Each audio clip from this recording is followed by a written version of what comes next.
Just briefly here, because I don't want to belabor this point. The other day, the U.S. female gymnast team testified about the coach named Nasser, Larry Nasser, who molested them for years, and you can look up the story and hear what they all had to say about it. But what I wanted to fixate on or hone in on is the aspect of the story in which one of these girls speaks of how she went to talk to the FBI in 2015 and told them all of these things that Larry Nasser had supposedly, allegedly done to her, going back to when she was just 13 years of age. And the guy just sat there and she was in tears by the end of it, and he just asked, "Is that all?" And that was it. And so very callous in his recording of the events, but more importantly than that, nothing was done. They got testimonies from I believe a couple of these girls. This was happening way back years ago, and nothing was done.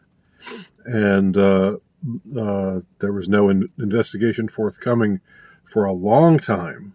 For I think not until a couple of years later. And this simply fits a pattern with the FBI. This is why I don't trust the FBI. This is why I think the FBI is a thoroughly corrupt and criminal organization. I believe that entities like the FBI do not really exist to enforce the law, to protect the innocent against the lawless, but rather they exist to protect the powerful.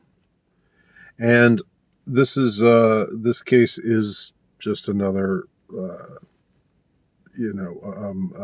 another example of this general tendency or proclivity that we see on the part of the FBI. I might mention the Franklin scandal. The FBI did absolutely nothing. The FBI did worse than nothing. The FBI ultimately saw to it that the accusers in these cases, which involved both local dignitaries in Omaha, Nebraska, and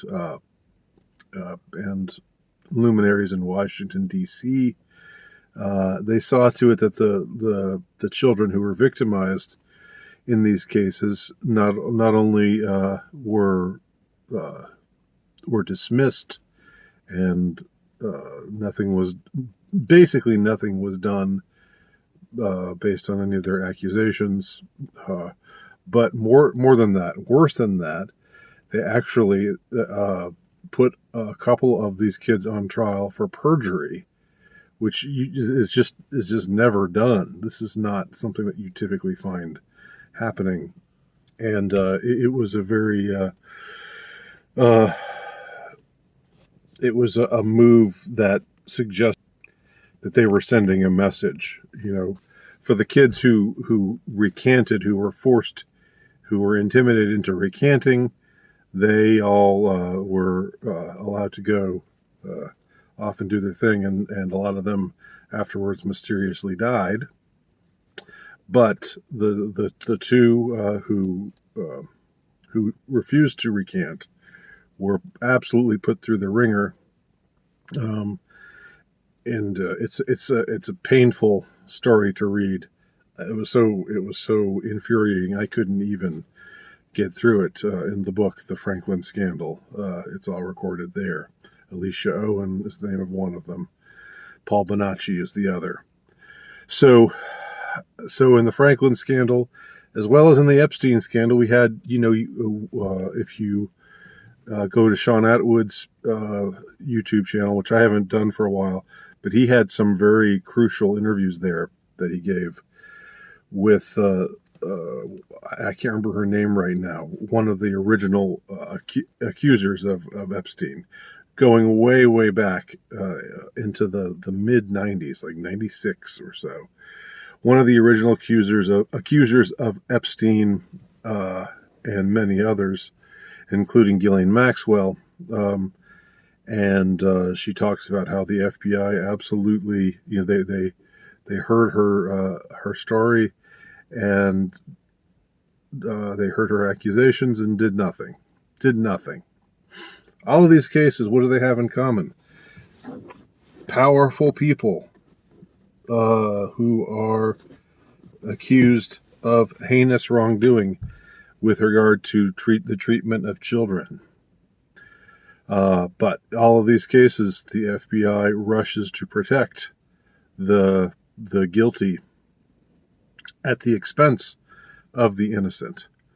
And this, to me, was the most upsetting aspect when I first read about the Franklin scandal. It was the most upsetting aspect of it, that it was hard not to see pure, sheer deliberation. This is not accidental. This is not, like, oh, well, like they always try to say, oh, well, the bureaucracy, the bureaucracies weren't in order enough. So people, the word didn't get passed along, or like they try to say about 9/11, the reason it happened is because the FBI and the CIA couldn't get on the same page. And that's all this. It's so ridiculous. These kinds of excuses that they make. They were on the same page. They're on the same page. The thing is, the page that they're on is not the page that we would like for them to be on, and it's not the page that they say that they're on, i.e., the page in which they are a law enforcement authority that protects the innocent, but rather one that protects the powerful at the expense of the innocent. And this recent story that has emerged with these U.S. Olympic gymnasts is yet another example of how that is the case.